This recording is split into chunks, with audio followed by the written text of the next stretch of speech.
Yang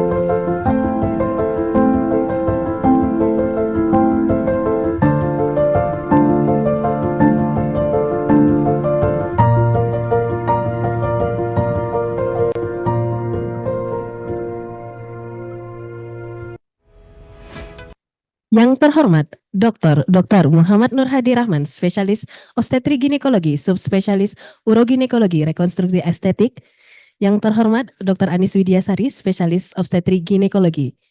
Yang kami hormati Profesor, Dokter, serta seluruh rekan-rekan residen obstetri ginekologi FK KMK UGM. Assalamualaikum warahmatullahi wabarakatuh. Selamat siang, salam sejahtera untuk kita semua. Shalom, Om Swastiastu, Namo Buddhaya, salam kebajikan. Selamat datang kami ucapkan kepada seluruh hadirin peserta kuliah pakar Divisi Uroginekologi Rekonstruksi Estetik Departemen Obstetri Ginekologi FKKMK UGM, baik yang hadir secara luring maupun yang hadir secara daring. Alhamdulillah, puji syukur kita haturkan kepada Allah Subhanahu wa Ta'ala, Tuhan semesta alam yang telah memberikan anugerah kesehatan serta kesempatan kita untuk berkumpul di ruangan ini maupun di Zoom tanpa kekurangan satu apapun. Tidak lupa juga dan tidak bosan kami informasikan bahwa kuliah pakar kali ini merupakan rangkaian dari Obstetri Ginekologi Week di tahun 2024. Dan untuk kuliah pakar di Divisi Uroginekologi Rekonstruksi Estetik mengangkat tema Urinary Incontinence, How to Assess and Treat the Patient, Not the Disease. Berikan tepuk tangan yang meriah untuk kuliah pakar pada siang hari ini. Perkenalkan, saya Melati selaku MC yang akan memadu acara pada siang hari ini. Sebelum kita mulai, seperti biasa ya, saya izin untuk pantun terlebih dahulu. Belum, maaf. Ke Tiongkok belajar bahasa Mandarin. Ada yang bisa? Sama, saya juga nggak bisa. Bertemu teman sekaligus reuni. Salam hormat saya untuk seluruh hadirin. Mari kita mulai kuliah pakar pada siang hari ini. Baik, dengan saya layangkan pantun tadi, maka resmilah kita mulai kuliah pakar pada siang hari ini. Namun, sebelum kita mulai, untuk meningkatkan dan menumbuhkan rasa kebersamaan serta rasa nasionalisme, kami undang untuk kita menyanyikan lagu Indonesia Raya dan himne Gajah Mada. Kepada seluruh hadirin, kami persilahkan untuk berdiri.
Hadirin kami persilahkan untuk duduk kembali.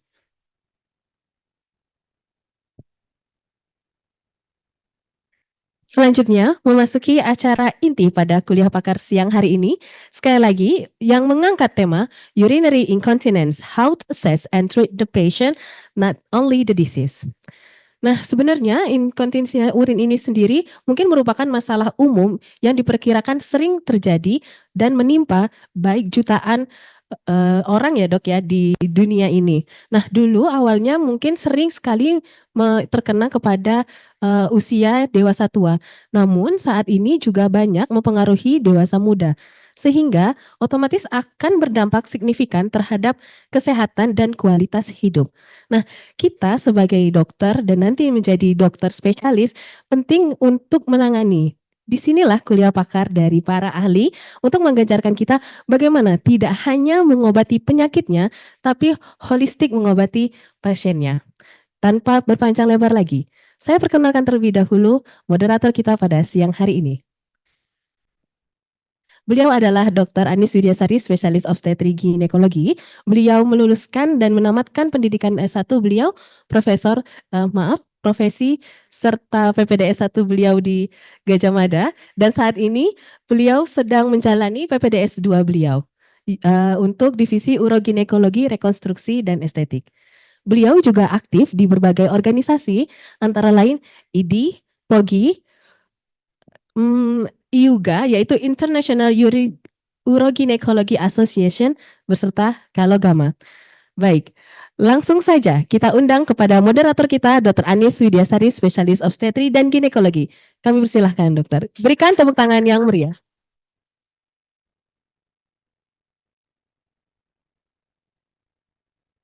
Assalamualaikum warahmatullahi wabarakatuh.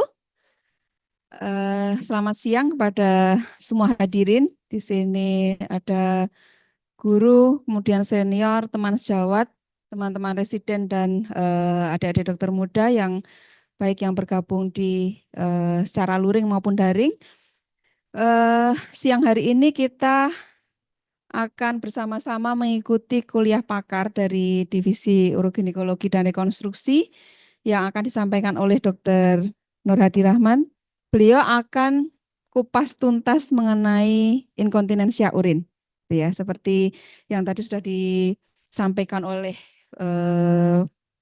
MC, gitu ya. Jadi bahwa inkontinensia urin sebetulnya penyakit yang sangat mengganggu kualitas hidup, gitu ya. Meskipun tidak mengancam jiwa, tidak mengancam kehidupan seseorang, tetapi sangat mengganggu atau menurunkan kualitas hidup. Nah, sebelum kuliah dimulai, saya izin memperkenalkan narasumber kita, gitu ya, Dr. Muhammad Nur Hadi Rahman, spesialis obstetri ginekologi, subspesialis uroginekologi rekonstruksi. Beliau menamatkan pendidikan di Fakultas Kedokteran Universitas Gadjah Mada, kemudian dilanjutkan pendidikan dokter spesialis, dan belum lama menyelesaikan pendidikan S3 dan subspesialis atau konsultan uroginekologi rekonstruksi di Unpad 2024 ini. Kemudian jabatan beliau saat ini sebagai dosen dan staf medis Divisi Uroginekologi Rekonstruksi Departemen Obstetri dan Ginekologi FKKMK UGM Sarjito, RS Sarjito. Organisasi yang beliau ikuti saat ini sebagai pengurus pusat PKMI, Perkumpulan Kontrasepsi Mantap Indonesia, sebagai koordinator kontak wanita, kemudian pengurus pusat IGES, Indonesian Gynecology Endoscopic Society, kemudian ketua Pokja KB dan Kespro dari PP POGI, dan steering committee ASEAN Institute of apa dok? Nggak kelihatan. Disaster Management. Ya, baik, tidak berlama saya menyampaikan kurikulum vitae dari beliau. Kita bisa mulai kuliah pakar pada siang hari ini. Waktu dan tempat kami persilakan kepada Dr. Adi. Silakan, Dok.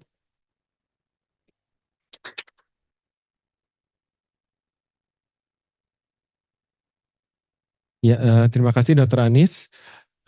Assalamualaikum warahmatullahi wabarakatuh. Ya.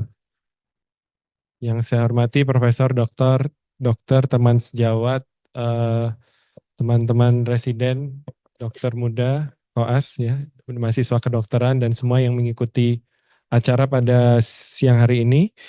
Ya, saya akan menyampaikan berkaitan dengan urinary incontinence ya, atau inkontinensia urin ya. Jadi mungkin sebagian ada yang sudah tahu atau ada yang ingin belajar yang berkaitan dengan inkontinensia urin ini dan bagaimana cara menegakkan diagnosis, kemudian juga melakukan terapi atau melakukan rujukannya. Nah,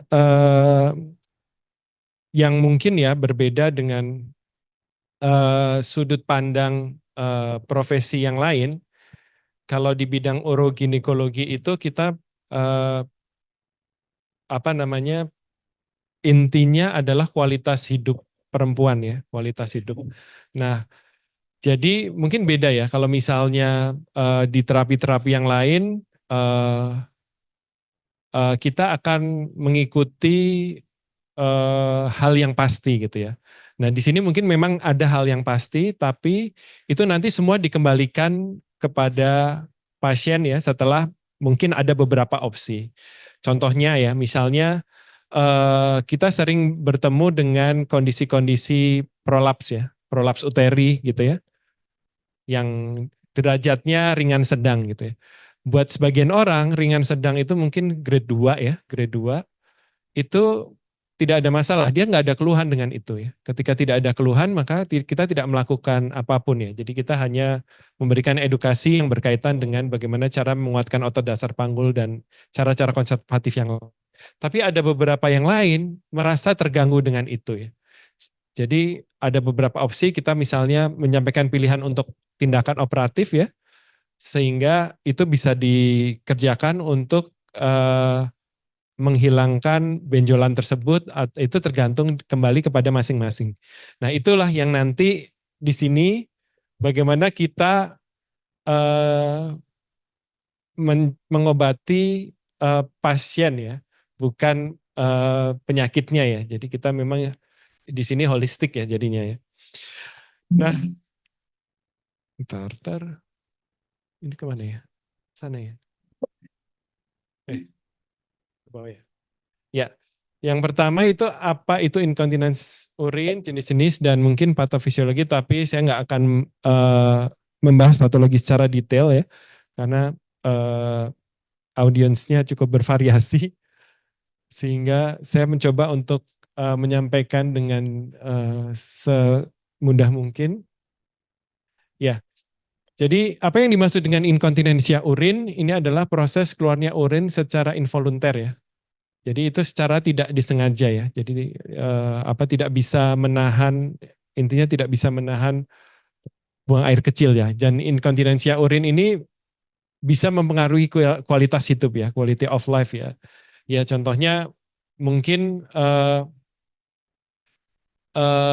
sudut pandang quality of life ini berbeda-beda. Kalau misalnya kita pernah tahu ada salah satu komedian ya, kita menyebutnya komedian di televisi ya.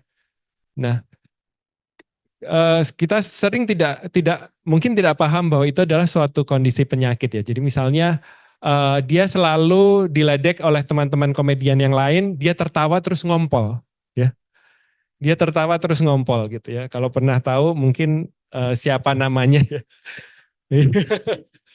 Tertawa terus ngompol. Nah, itu sebenarnya adalah salah satu bentuk inkontinensi ya, walaupun kita belum mendiagnosis lebih lanjut ya, ini jenis apa. Tapi itu kemungkinan adalah suatu inkontinensia urin yang tipenya stres. Stresnya itu apa ya? Stresnya itu tertawa itu ya. Jadi dia tertawa itu meningkatkan tekanan intraabdomen, kemudian dia kok urinnya keluar gitu ya, dia ngompol gitu. Nah itu sebenarnya adalah suatu gejala stress urinary incontinence. Dalam kondisi itu mungkin nggak tahu itu penyakit gitu ya dan bisa diobati. Dan itu yang mungkin kita juga ikut membantu mensosialisasikan bahwa kondisi-kondisi inkontinensia urin itu bukan suatu hal yang memalukan atau ditertawakan gitu ya, tapi itu bisa bisa diobati dan tentunya kualitas hidupnya akan jauh lebih baik. Ya, ini efeknya bermacam-macam ya.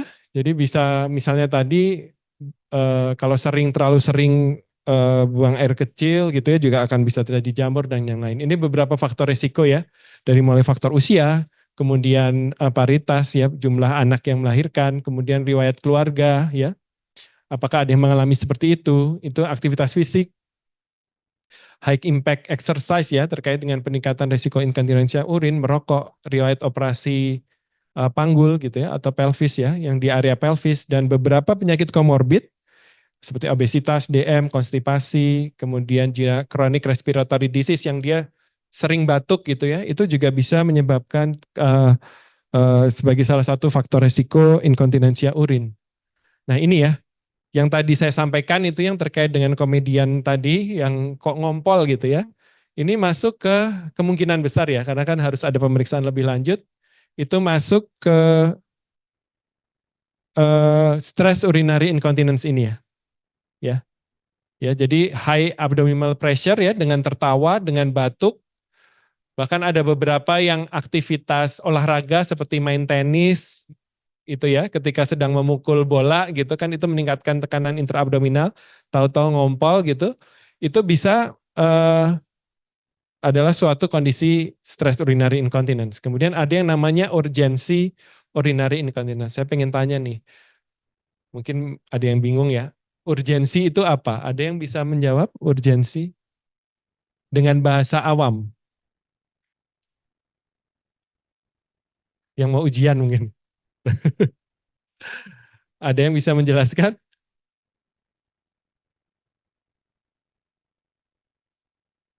Iya. Menjelaskannya bahasa sederhananya gimana? Urgensi, keinginan apa? Keinginan untuk berkemih ya. Kan kadang dalam bahasa ini susah ya menjelaskannya. Tapi kalau mungkin orang Jawa ya, orang Jawa tuh bilangnya kebelet. Ya. Orang Jawa bilangnya urgensi itu kebelet ya. Jadi dia mau kebeletnya itu ada yang ringan, sedang, berat gitu ya. Kalau ringan mungkin dia masih bisa menahan sampai ke kamar mandi. Tapi ada yang belum sampai ke kamar mandi dia sudah basah gitu ya. Karena urgensinya itu cukup berat, inkontinensinya cukup berat ya. Kemudian ada yang mix ya. Mix itu adalah stresnya ada, kemudian urgensi incontinence kita menyebutnya juga overactive bladder ya. Ada sebagian overactive bladder yang masuk ke sini ya. Nanti akan dijelaskan lebih lanjut. Kemudian itu disebut dengan mix ya. Kemudian ada yang overflow urinary incontinence. Nah ini yang harus hati-hati nanti mungkin di semua level baik dokter umum, dokter obgyn gitu ya. Itu juga bisa ketemu dengan yang namanya overflow urinary incontinence. Dan hati-hati penegakan diagnosisnya harus tajam. Saya menemukan beberapa kali kondisi overflow urinary incontinence ini oleh teman sejawat lain dikira kista, di operasi ternyata kandung kemih ya. Ya, hati-hati ya. Karena kondisi-kondisi seperti ini bisa ketika salah diagnosis itu bisa. Kemudian juga hati-hati juga dengan prolaps. Jangan membiarkan prolaps, terutama prolaps uteri ya, grade 3, grade 4 terlalu lama. Dia bisa menyebabkan, kita kalau bahasa urgennya BOO ya, bladder outlet obstruction ya. Jadi uretranya itu kelipat gitu ya, ketekuk gitu, sehingga urinnya nggak bisa keluar. Dia ada di kandung kemih. Nah mungkin sesekali karena perubahan posisi bisa masuk lagi gitu, keluar segala macam ya. Tapi kami menemukan beberapa prolaps grade 4 itu mampirnya nggak ke obgyn, ke urologi, itu dia sudah dengan gagal ginjal ya. Jadi hati-hati ya. Suatu kondisi yang sederhana ya, dibiarkan ya, itu bisa menyebabkan gagal ginjal karena obstruksinya ya. Obstruksinya naik-naik, dibiarkan terus sehingga ginjalnya terganggu ya. Jadi hati-hati hal yang mungkin itu nggak akan bermasalah kok, kan itu bukan kanker, bukan ini, dibiarin aja gitu ya kan, nggak mau berobat atau gimana, ya itu lumrah gitu. Jangan ya. Prolaps uteri grade 3, grade 4 yang sudah keluar itu hati-hati sekali, bisa menyebabkan obstruksi, salah satunya bisa menyebabkan overflow urinary incontinence, itu yang paling ringan, paling berat ya sampai gagal ginjal. Karena karena obstruksinya tersebut gitu ya. Ya, ini ada beberapa penyebab stress urinary incontinence ya, paling sering ini ya tadi peningkatan tekanan intraabdominal ya. Tapi pada intinya adalah ada dua penyebab ya yang paling sering, yaitu yang pertama hipermobilitas uretra, itu sebagian besar stress urinary incontinence itu penyebabnya karena itu ya. Jadi karena kondisi-kondisi tertentu ya, jadi kelemahan dari otot dasar panggul di sisi yang bagian atas gitu ya. Sehingga uretra yang tadinya kondisinya normal ya, dia mengalami perubahan ya, terutama sudutnya berubah ketika adanya kenaikan tekanan intraabdominal. Itu yang menyebabkan ketika sudutnya berubah, katup sphincter uretranya itu terbuka ya. Jadi itu yang menyebabkan kok bisa bocor ya, maksudnya harusnya kan katupnya itu sphincternya itu akan menutup dengan baik. Tapi pada kondisi-kondisi tertentu, karena ada perubahan sudut ini sehingga sphincternya itu tidak bisa menutup gitu ya. Ini yang paling sering terjadi. Gimana caranya tindakan-tindakan yang dilakukan itu adalah untuk meningkatkan uretra ini supaya sudutnya bisa kembali normal kembali. Ya, kemudian ada yang memang kerusakannya itu di sphincternya ya, yang disebut dengan intrinsic sphincter deficiency ya. Jadi gimana caranya bisa meningkatkan katup ataupun sphincter uretranya itu untuk bisa berkontraksi lebih kuat. Ada beberapa teknik atau operasi yang bisa dilakukan untuk mencegah terjadinya mengurangi dari efek dari intrinsic sphincter deficiency ini. Itu kalau yang untuk stress urinary incontinence ya. Kemudian, nah ini yang urgensi tadi itu ya. Nah, yang urgensi itu tadi berarti urgensi itu adalah kondisi sangat ingin kencing ya, dan kemudian terjadi kebocoran secara involunter ya. Baik sudah nyampe ke kamar mandi atau belum gitu. Ini jumlahnya keluar yang benar bisa bisa benar-benar membasahi celana dalam, baju, atau memang kalau bisa mengejar sampai kamar mandi berarti ya masih kering gitu ya. Kemudian ini adalah sering gejala ini masuk ke dalam overactive bladder ya. Ya. Jadi ini biasanya disertai dengan nokturia dan frekuensi ya. Jadi nanti ada pembahasan selanjutnya. Jadi salah satu gejala dari overactive bladder itu adalah urgensi itu tadi. Bisa atau dengan tanpa inkontinensia ya. Maksudnya bisa saja dia tetap bisa sampai ke kamar mandi, tapi ada juga yang belum sampai itu udah bocor gitu ya. Nah ini kita menyebutnya overactive bladder kalau dia disertai dengan nokturia, dan di nokturia itu buang air kecil di malam hari, kemudian frekuensi itu adalah buang air kecil yang sering ya, tapi tidak pada saat tidur ya. Berarti ketika dia sedang terjaga itu berapa buang air kecil yang cukup sering itu masuk ke overactive bladder. Nah, apa yang disebut dengan urgensi urinary incontinence itu adalah overactive bladder itu dengan kondisi incontinence ya. Jadi overactive bladder itu kan ada yang incontinence dan tidak. Kalau yang tidak, dia tetap punya waktu untuk bisa mencapai toilet gitu ya. Tapi kalau dia sama sekali tidak bisa mencapai toilet, nah itu ya. Jadi itu yang dikatakan tidak bisa menahan buang air kecil ya. Jadi mau nggak mau dia harus pakai pampers, harus pakai kalau sedikit gitu ya bisa pakai panty liners atau pembalut gitu ya. Kemudian ini lebih sering pada wanita yang usia lanjut ya. Nah ini dari patofisiologinya bisa dari kondisi-kondisi tertentu ya. Ya, misalnya adanya bladder outlet obstruction yang disebabkan beberapa faktor seperti obesitas, usia, terus infeksi juga, stres gitu ya. Dan itu bisa menyebabkan respon iskemik inflamasi dan mengeluarkan sitokin. Kemudian ini juga bisa menyebabkan gangguan pada otot detrusor ya. Detrusor itu adalah otot kandung kemih ya.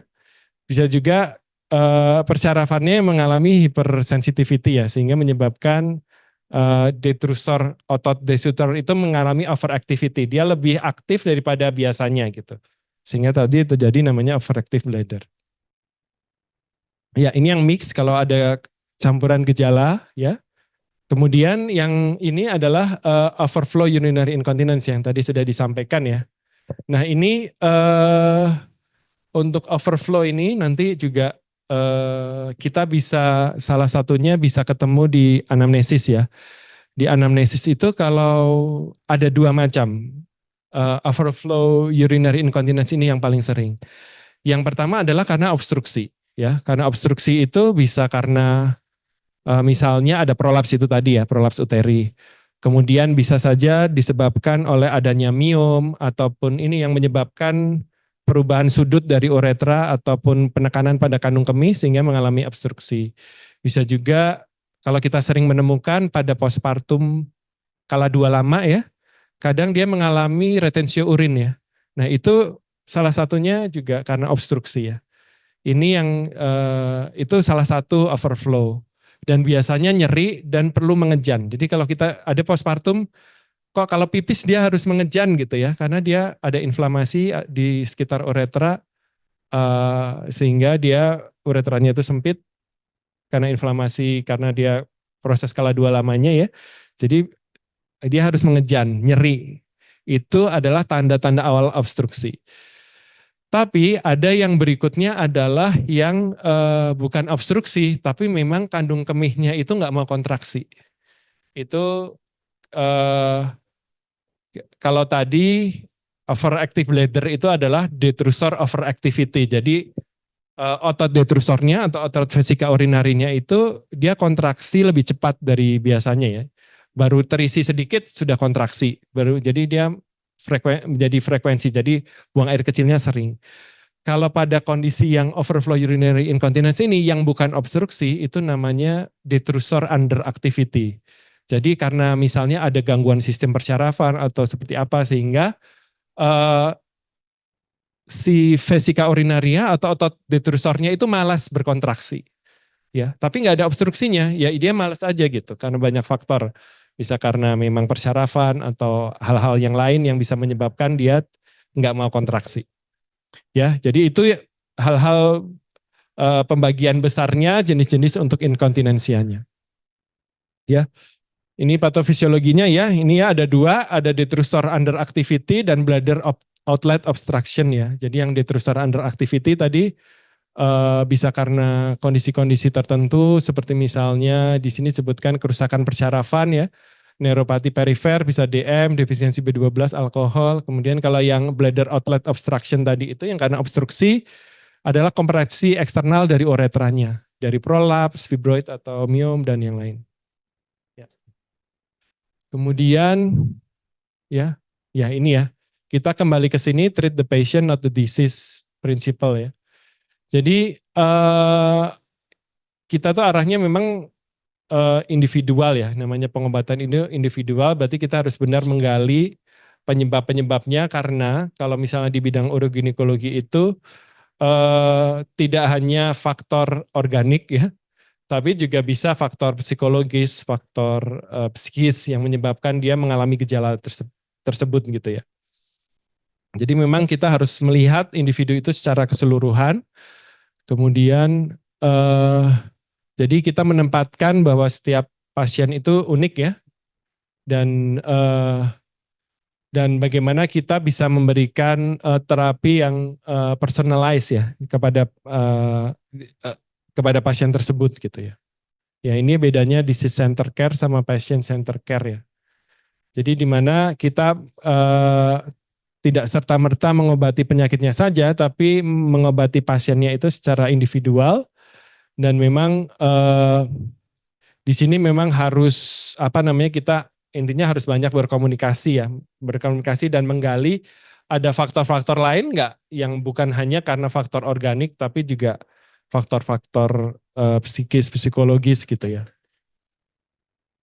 Ya ini ya yang dimaksud dengan patient center care ya.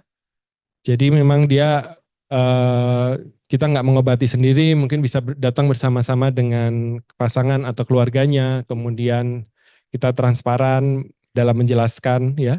Kemudian bagaimana tujuannya tadi ya. Tadi saya membedakan mungkin dengan diagnosis yang sama, ternyata target atau tujuan satu dengan yang pasien satu dengan pasien yang lain itu berbeda ya.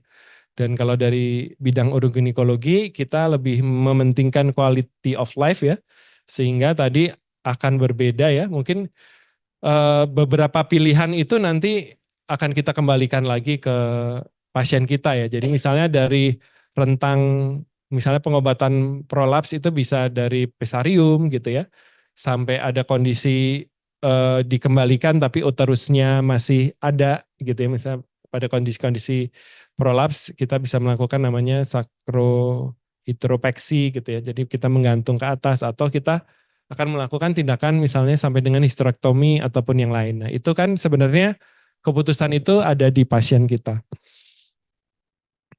Ya. Terus, nah ini beberapa yang bisa kita lakukan ya, bangun hubungan interpersonal, penilaian holistik, mendengarkan dan memang personalized medicine ya. Jadi satu dengan yang lain akan berbeda disesuaikan dengan kebutuhan dan memang untuk personalized medicine kalau terutama di bidang uroginekologi karena kita opsinya cukup beragam ya untuk diagnosis-diagnosis tertentu. Tapi mungkin kalau yang lain misalnya pada onkologi mungkin juga akhirnya berbeda ya, maksudnya udah jelas gitu ya, maksudnya ini harus diapakan gitu ya. Jadi kalau dari sudut uroginekologi itu kita lebih mementingkan kualitas hidup. Kemudian ini ya pertimbangan kualitas hidup, melibatkan pasien dan keluarga, memberikan dukungan dan tindak lanjutnya seperti apa itu yang bisa kita lakukan. Nah ini untuk inkontinensia urin, ini banyak pilihan pemeriksaan penyunjang dan terapi yang tersedia ya. Jadi memang nanti akan dikembalikan masing-masing. Karena ini setiap pasien unik memberi kebutuhan yang berbeda dan keinginan yang berbeda dan mungkin quality of life yang berbeda. Ini ya pendekatan diagnosis inkontinensia urin ya. Ya kita mulai dari anamnesis ya. Jadi kita harus tahu riwayatnya seperti apa, durasi dan karakteristik inkontinensianya, frekuensi ya, volume keparahan, pencetusnya biasanya disebabkan oleh apa, terus ini misalnya sulit memulai kencing ya, hesitansi, kemudian nokturia, adakah kencing di malam hari, slow stream ya, ini kita juga harus melihat kenapa, kemudian merasa kencingnya tidak tuntas, kemudian inkontinensi yang terus menerus, dan ini apakah perlu mengejan atau mengejan yang kuat saat kencing, ini beberapa khas dari setiap tipenya ya, tadi sudah, yang tipe stres itu tadi ya, dari anamnesis kita bisa menanyakan apakah ada tidak bisa menahan buang air kecil ketika batuk, tertawa, bersin. Ini jumlahnya seberapa, kemudian apakah ada urgensi ya, tadi ya, yang kebelet atau perasaan sangat ingin kencing ya, kemudian tipenya seperti apa ya, apakah ada tipe urgensinya itu macam-macam, sedikit-sedikit tapi sering, kemudian sering bangun malam gitu, kemudian tipenya gimana, misalnya tipe overflow yang disebabkan oleh underactivity ya. Jadi ini yang paling membedakan kalau dari anamnesis itu kalau overflow yang underactivity tiba-tiba keluar tanpa adanya pencetus. Biasanya dipengaruhi oleh perubahan posisi atau aktivitas tertentu ya. Tapi kalau yang obstruksi itu dia untuk memulai kencing itu sulit, dia harus mengejan terlebih dahulu ya dan merasa tidak tuntas ya. Jadi ini sama-sama overflow tapi kita bisa tarik dari anamnesis dengan cara yang berbeda berdasarkan penyebabnya. Kemudian gejala sistemik, kemudian kita kumpulkan ada infeksi, ada tidak, tanyakan ada demam, disuria, nyeri pelvis gitu ya. Ini juga kemudian ada kelemahan anggota gerak atau tidak. Kemudian riwayat buang air besarnya itu juga harus ditanyakan, adakah konstipasi, inkontinensi alfi ada atau tidak, terus prolaps seperti apa. Ada benjolan, riwayat prolapsnya ada enggak, kemudian riwayat penyakit dahulu ya, apa pernah operasi apa, terus penyakitnya apa saja, ya, yang terutama yang berhubungan dengan gangguan buang air kecil tentunya. Terus riwayat obstetri ya, paritas, cara melahirkannya seperti apa, komplikasi ada enggak waktu itu saat melahirkan. Terus pengobatan ya, adakah obat-obatan rutin yang diminum. Kemudian riwayat penyakit keluarga, terus lifestyle ya. Lifestyle itu salah satunya kebiasaan minumnya seperti apakah dia banyak sekali minum air putih gitu ya. Terus apakah menggunakan alkohol, sering minum kopi, merokok, itu juga ditanyakan. Nah eh ini juga kausa transiens dari ini juga sebaiknya muncul dalam anamnesis ya. Jadi transiens inkontinensi itu adalah inkontinensianya itu hilang kalau penyebabnya hilang ya. Contohnya adalah pada infeksi ya. Jadi ada inkontinensia misalnya sedikit-sedikit tapi sering gitu ya, tapi itu karena infeksi kandung kemih gitu ya. Kemudian juga adanya vaginitis itu juga bisa. Penggunaan obat-obatan juga bisa. Jadi ini harus dilihat dulu, disingkirkan dulu apakah ada transiens dari penyebab dari urinary incontinence-nya. Kemudian jangan lupa bladder diary ya. Ini biasanya dilakukan dalam 1 atau 3 atau 7 hari. Ya, ini di sini apa yang harus dicatat biasanya yang berkaitan dengan frekuensi, volumenya seperti apa, episode inkontinensianya, urgensi pencetus, penggunaan pembalut atau tidak ya. Kemudian ini sebagai referensi normalnya yang namanya frekuensi itu kurang dari 8 kali per hari. Tadi kan frekuensi itu buang air kecil sering ya. Sering itu berapa? Ya berarti 8 kali atau lebih ya. Kalau 7 kali masih terbilang normal. Kemudian kalau yang malam hari gimana? 1 kali masih oke. Kebangun 1 kali buang air kecil oke. Tapi kalau misalnya sampai 2 kali atau lebih itu berarti nokturia ya.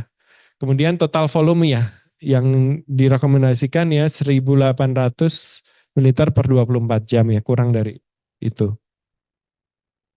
Ya, terus dimasukkan dalam bladder diary, kemudian pemeriksaan-pemeriksaan yang lain ya ini sering dilakukan. Pemeriksaan fisik umum, pelvis, neurologis yang sederhana ya, kemudian cotton swab test ini salah satunya untuk menyingkirkan adanya stres, urinary incontinence, terus cuff stress juga bisa. Ya. Ini cepat saja ya. Ini pemeriksaan fisik secara umum ya, dilihat kondisinya. Kemudian pemeriksaan pelvis ya, inspeksi bimanual ya, kemudian ya POPQ ya, kalau misalnya kita ada kecurigaan ke arah prolaps ya. Ini masih pemeriksaan ginekologi biasa. Kemudian refleks itu juga bisa ditanyakan dan ini biasanya nanti akan ada kaitannya juga apakah penyebabnya memang ada faktor neurologis gitu ya. Kemudian cotton swab atau tip test ya. Tadi ini adalah salah satunya untuk melihat mobilitas uretra ya, mobilitas uretra ya. Nah ini adalah sudutnya apa namanya? Jadi yang normal ya antara 0 sampai 40 ya. Kalau perubahannya lebih dari penambahan 0 sampai 30, kalau lebih dari 30 derajat hipermobilitasnya itu kemungkinan besar mengalami stress urinary incontinence ya. Ya. Kemudian ini cuff stress test ya. Ya. Kemudian ini ada beberapa yang bisa dilakukan ya. Biasanya posisi supine litotomi atau pada posisi berdiri ya, diminta untuk batuk. Ini biasanya positif pada pasien dengan yang stress urinary incontinence atau mix ya. Terus juga biasanya kadang ini disertai dengan tes reduksi ya. Tes reduksi itu salah satunya adalah kalau misalnya dia ada prolaps, kalau prolapsnya udah terlanjur keluar, disuruh batuk, ya pasti nggak keluar karena mungkin bisa saja dia ada obstruksi itu tadi. Jadi si prolapsnya itu harus dikembalikan ke posisi yang normalnya dulu, terus baru disuruh batuk. Ya, nah itu salah satu yang bisa apa namanya supaya cuff stressnya itu nggak false negatif ya. Kemudian ini pemeriksaan penunjang ya, yang paling sering kita lakukan post void residual ya. Jadi setelah buang air kecil kita lihat paling sederhana mungkin pakai USG ya, bisa menghitung dengan USG atau bisa dengan kateter ya. Tapi kalau bisa sih seminimal invasif mungkin ya. Kemudian urinalisis itu juga jangan lupa. Kemudian kalau urodynamic testing ini memang kalau di tempat kita mungkin belum ya, tapi sebenarnya di urologi alatnya ada ya. Jadi kalau kondisi-kondisi tertentu mungkin kita bisa merujuk ke urologi. Tapi untuk yang PVR ya, post-void residual volume atau urinalisis itu biasanya akan menjadi pemeriksaan yang rutin ya. Ya, ya ini post-void ya, cara melakukannya seperti apa? Bisa pakai katerisasi, bisa pakai USG ya. Ya ini normal jika kurang dari 50 cc, abnormal jika di atas 200, tapi ada juga yang menggunakan kategori yang lain ya. Tapi rata-rata biasanya kita menggunakan yang 200 cc itu ya. Ya ini urinalisis ya untuk melihat adanya infeksi atau tidak ya. Biasanya kemudian ini urodynamic testing ya. Ini beberapa yang diindikasikan untuk dilakukan pemeriksaan urodinamik ya. Adalah misalnya yang kompleks ya, complicated stress urinary incontinence atau mixed incontinence, overflow yang tidak jelas penyebabnya apa gitu ya. Terus ada urgensi urinary incontinence yang tidak membaik dengan terapi ya. Ya. Itu yang bisa dilakukan ya. Ini jenis-jenis pemeriksaan urodinamik macam-macam. Ini sekedar pengetahuan aja, sisometri, uroflowmetri, ureteral pressure profile, leak point pressure ya. Ini beberapa yang bisa dilakukan. Nah, untuk manajemennya seperti apa untuk inkontinensia? Jadi treat the patient not the disease, lakukan yang sesuai ya dengan pasien Anda. Nah, ini biasanya yang di awal kita lakukan ya. Kalau misalnya memang gejala tidak terlalu berat, tentu kita harus pastikan dulu modifikasi gaya hidup. Gaya hidup yang dimodifikasi apa? Merokok, minum terutama teh kopi, kemudian juga minum air putihnya sehari berapa gitu ya. Itu juga bisa dilihat gitu. Kemudian dia sering berolahraga atau enggak, kalau obesitas gimana caranya supaya juga bisa menurunkan berat badan gitu. Kemudian senam Kegel atau pelvic floor therapy, bridal training, ini beberapa yang bisa dilakukan di awal gitu ya. Kemudian untuk manajemen selanjutnya biasanya tergantung akhirnya diagnosisnya mengarah kemana ya. Ini beberapa yang bisa dilakukan untuk stress urinary incontinence. Tadi pelvic floor muscle exercise ya, biasanya senam Kegel. Senam Kegel itu kadang kita tidak bisa hanya menyampaikan, tapi untuk mempermudah biasanya kita merujuk biasanya ke fisioterapi, rehab medik atau beberapa tempat senam itu yang terpercaya mereka bisa mengajarkan senam Kegel yang baik gitu ya. Jadi jangan kita cuma bilang tapi akhirnya bingung senam Kegel itu apa gitu ya. Kemudian bisa dengan pesarium farmakologis walaupun memang kalau stress urinary incontinence itu untuk evidence-nya tidak terlalu kuat ya. Ya. Kemudian dengan cara pembedahannya. Kemudian ini yang pelvic floor muscle exercise ya. Ini bisa juga dengan biofeedback, stimulasi elektris dan vaginal cone. Ya, ini contohnya beberapa ya. Ini pesarium ya. Pesarium ini terutama biasanya yang ring atau yang dia ada khusus pesarium yang untuk incontinence, dia ada penyangganya untuk uretra ya. Jadi fungsinya sebenarnya untuk mengurangi hipermobilitas pada uretra. Ya, terus beberapa terapi farmakologis untuk stress urinary incontinence memang tidak belum kuat ya buktinya, tapi ini ada beberapa yang bisa diberikan ya. Seperti duloxetine, kemudian alpha adrenergic agonis seperti fenilpropanolamin itu bisa diberikan. Kemudian untuk pembedahan ya yang paling sering dilakukan adalah misalnya kalau di sini kita melakukan anterior kolporafi dengan adanya keliplikasi ya itu untuk pembedahannya, tapi beberapa yang direkomendasikan adalah dengan sling atau mungkin pembedahan tertentu seperti Birch-Colpo suspension, mungkin bisa dilihat di sini. Ini adalah Marshall-Marsetti Crunch procedure yang di sebelah kiri, yang sebelah kanan itu Birch-Colpo suspension ya. Jadi dia menyangga atau mengembalikan uretra ke posisinya semula, tapi memang harus dengan pembedahan yang besar ya dari ini masuk ke tidak masuk ke abdomen ya, tapi memang di daerah sekitar vesika urinaria. Ya, Ini teknik-tekniknya. Ini adalah yang menggunakan sling ya, retropubic sling ya, yang disebut dengan TVT ya. Ini sekedar informasi saja. Ada juga yang menggunakan ini ya TVT ya.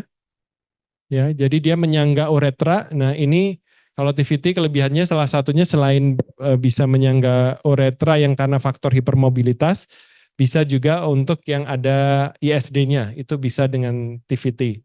Tapi kalau ada teknik lain yaitu yang TOT itu transobturator ya, jadi masuk needle-nya itu melalui kanalis obturator, itu tidak disarankan untuk yang mengalami ISD ya. Jadi hanya untuk yang murni hipermobilitas uretra.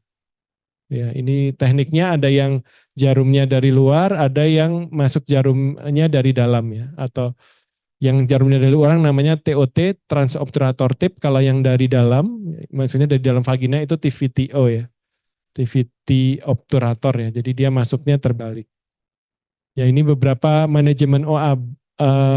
Ini untuk masuk, kita sudah masuk ke overactive bladder ya. Biasanya ada beberapa tingkat terapi dari yang mulai sederhana, konservatif, medikal ya.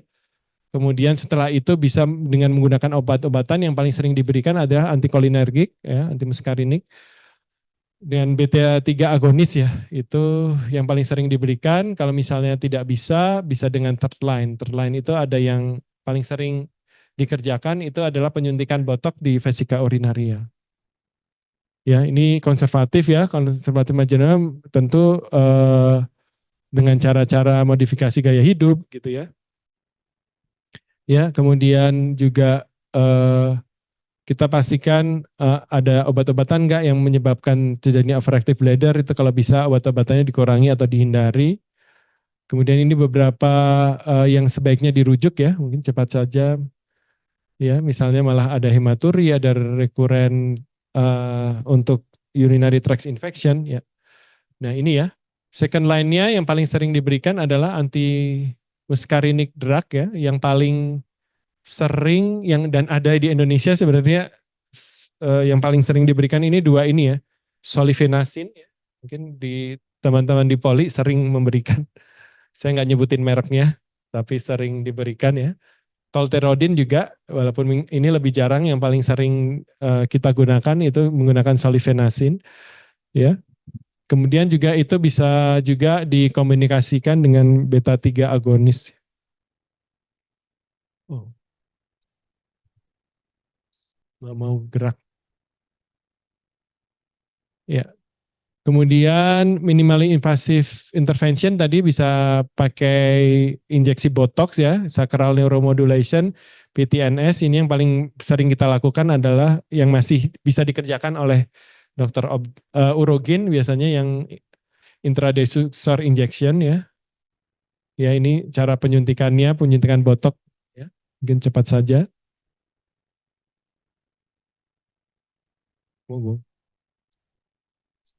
Ya ini yang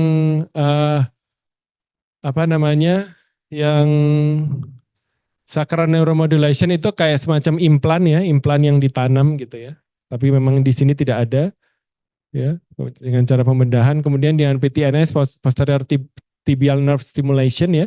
Biasanya ini dibantu oleh dokter ini rehab medik dan fisioterapis. Ya, kemudian ada yang spesial hal yang penting yang berkaitan dengan nokturia ya. Jadi obat-obatan yang tadi disampaikan untuk OAB kadang-kadang tidak mengurangi frekuensi nokturianya. Dia hanya pada siang hari. Nah, yang pada malam hari ini ya, jadi yang lebih dari 2 kali, kok dia masih tetap sama nih, lebih dari 2. Kita bisa mengkombinasikan dengan obat yang lain ya. Dengan obat yang lain, yang paling sering ini dipastikan dulu ini nokturia biasa atau nokturnal yang poliuria ya. Yang overproduction urin yang lebih dari 20-30% dari total sehari. Ya. Jadi apa yang bisa kita berikan kalau misalnya kita bertemu dengan ini dan penegakan, cara menegakkan diagnosisnya gitu ya. Ini ada beberapa ya konservatif tetap sama, tapi untuk farmakologi pharmacological treatment kita bisa menggunakan desmopressin ya.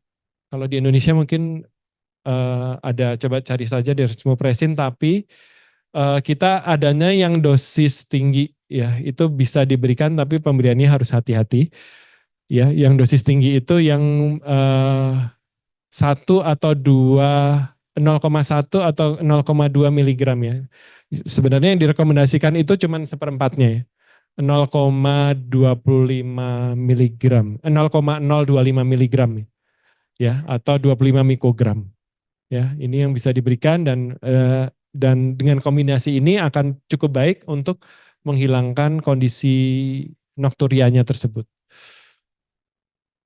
Kemudian ini kalau mix yang dilakukan mana ya tergantung ya, lebih berat yang mana, kita bisa lakukan assessment ulang, jadi bisa juga itu stepwise, jadi mana yang lebih dahulu didahulukan, misalnya lebih besar stresnya ya kita modifikasi untuk stress urinary incontinence-nya, atau kita komunikasikan dengan obat-obatan ya.